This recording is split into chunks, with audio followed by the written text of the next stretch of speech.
সম্ভাবনা নেই। লড়কি কাফি উত্তরবঙ্গের জনপ্রিয় ধারাভাষ্যকার রফিকুল ইসলাম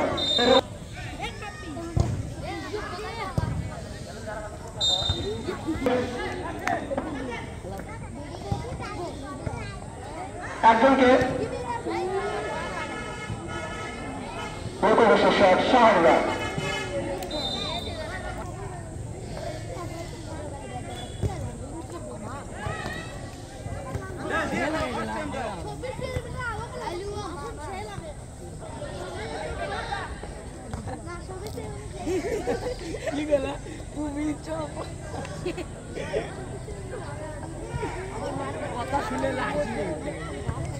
সেটার মাধ্যমে সকলকে স্বাগত জানাচ্ছি।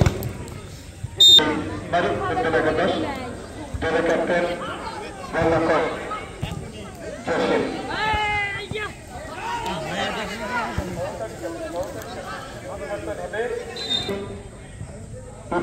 জানাচ্ছি ঈদ মোবারক কলকাতা এবারকে দল ক্যাপ্টেন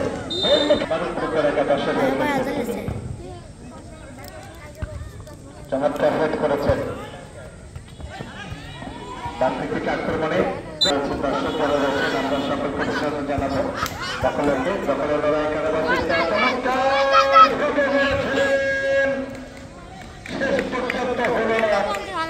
অভিজ্ঞ ফুটবলার রজতকে আমরা দেখতে পাচ্ছি। এখানে একবার জন্য আমরা জানাবো রজত দ্রুত চলে আসো মঞ্চে।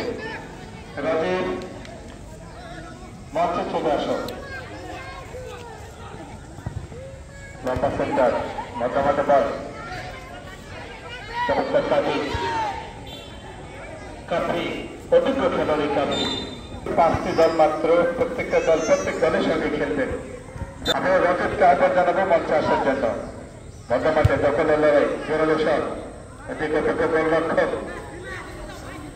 জিকে জসিম যার ফেসবুক পেজ থেকে খেলার লাইভ সম্প্রচার হয়ে থাকে। রিফাত রাখতে পারলেন না। প্রতিপক্ষের গোলরক্ষক রকি ফুটবল একাদশের মামুন আওয়াজ ভাসিয়েছেন। একটা জনে বল গোলরক্ষক জসিম চমৎকার তালুবন্দি করে দাঁড়িয়েছেন। প্রাকৃতিক আক্রমণের যথারীতি 9 নম্বর যাচ্ছে জলপথে রাহি। এদিকে গোলকিপার যথারীতি মামুন চমৎকার তালুবন্দি করেছেন। থেকে নিচের অবস্থান কি তহবিলের দল, এখন থেকে মঈনুদ্দিনের দল। তারা কিন্তু দেখে নিচের অবস্থান কিভাবে খেলতে হবে। আগে থেকে চমৎকার মধ্যমাঠের পরিচালকের দায়িত্বে রয়েছেন তারা। চমৎকার দখলের লড়াই আবার রিফা অসাধারণ ডেলিভারি হালকা পাতলা ধরনের খেলোয়াড়। আবারও রকি একাদশের রকি চমৎকার বেরিয়েছেন যথারীতি চিত্র উদ্দেশ্যে চিত্র কিন্তু রাখতে পারেননি। নিজেদের সীমানা থেকে পাল্টা আক্রমণের চেষ্টা।